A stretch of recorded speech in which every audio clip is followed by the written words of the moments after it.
Friends, అందరు బాగున్నారా friends? ఈరోజు బెండకాయ పులుసు చేసుకుందాం రండి ఫ్రెండ్స్. చేసే విధానం చూడండి ఫ్రెండ్స్. బెండకాయలు, ఉల్లిగడ్డలు, టమాటాలు, దానికి చింతపండు పులుసు చూడండి ఫ్రెండ్స్. బెండకాయలు వేయించుకుందాం ఫ్రెండ్స్.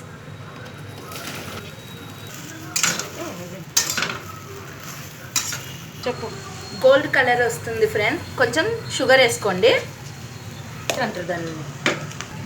అలాగే 2 స్పూన్స్ ఆయిల్ వేసుకోండి.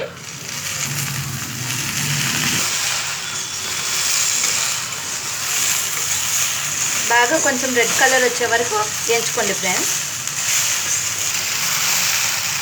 కొంచెం వేసుకుంటే బాగా రెడ్ కలర్ వస్తుంది. బెండకాయ ఎర్రగా ఈ కలర్ వస్తే చాలు ఫ్రెండ్స్. తీసేసుకుందాము. ప్లేట్ ఉందాం ఫ్రెండ్స్. 3 గంటలు వేసుకోండి. జీలకర్ర ఆవాలు వేసుకోండి ఫ్రెండ్స్.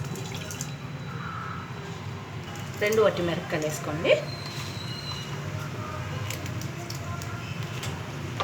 అలాగే ఎల్లిపాయలు కొన్ని వేసుకోండి. మీరు ఎన్ని వేసుకుంటే అన్ని టేస్ట్ బాగుంటుంది. సరేనా? చెప్పు. అలాగే కొన్ని మెంతులు వేసుకోండి, టేస్ట్ బాగుంటుంది. టేస్ట్కి కరివేపాకు వేసుకోండి, బాగుంటుంది. ఉల్లిగడ్డలు వేసుకుందాము. వేసుకోండి.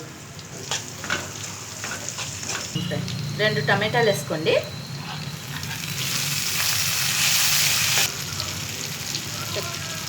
హాఫ్ చెంచా పసుపు వేసుకుందాము. తగినంత రాళ్ళు ఉప్పు వేసుకుందాము. వేయించి పెట్టుకునేటివి బెండకాయలు వేసుకుందాం ఫ్రెండ్స్. కలుపుకో. 2 స్పూన్లు సాంబార్ పౌడర్ వేసుకోండి ఫ్రెండ్స్. 2 స్పూన్లు.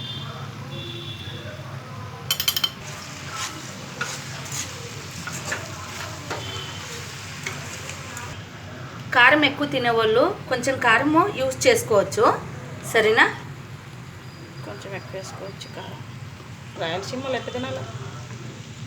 2 స్పూన్లు కారం వేసుకున్నాము. నిమ్మకాయ సైజ్ అంతా చింతపండు వేసుకుందాం ఫ్రెండ్స్. దీనికి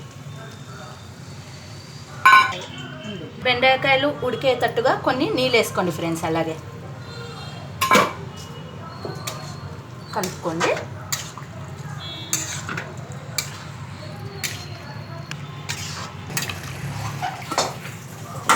ఇట్లా ఉడికిస్తున్నారు కదండి.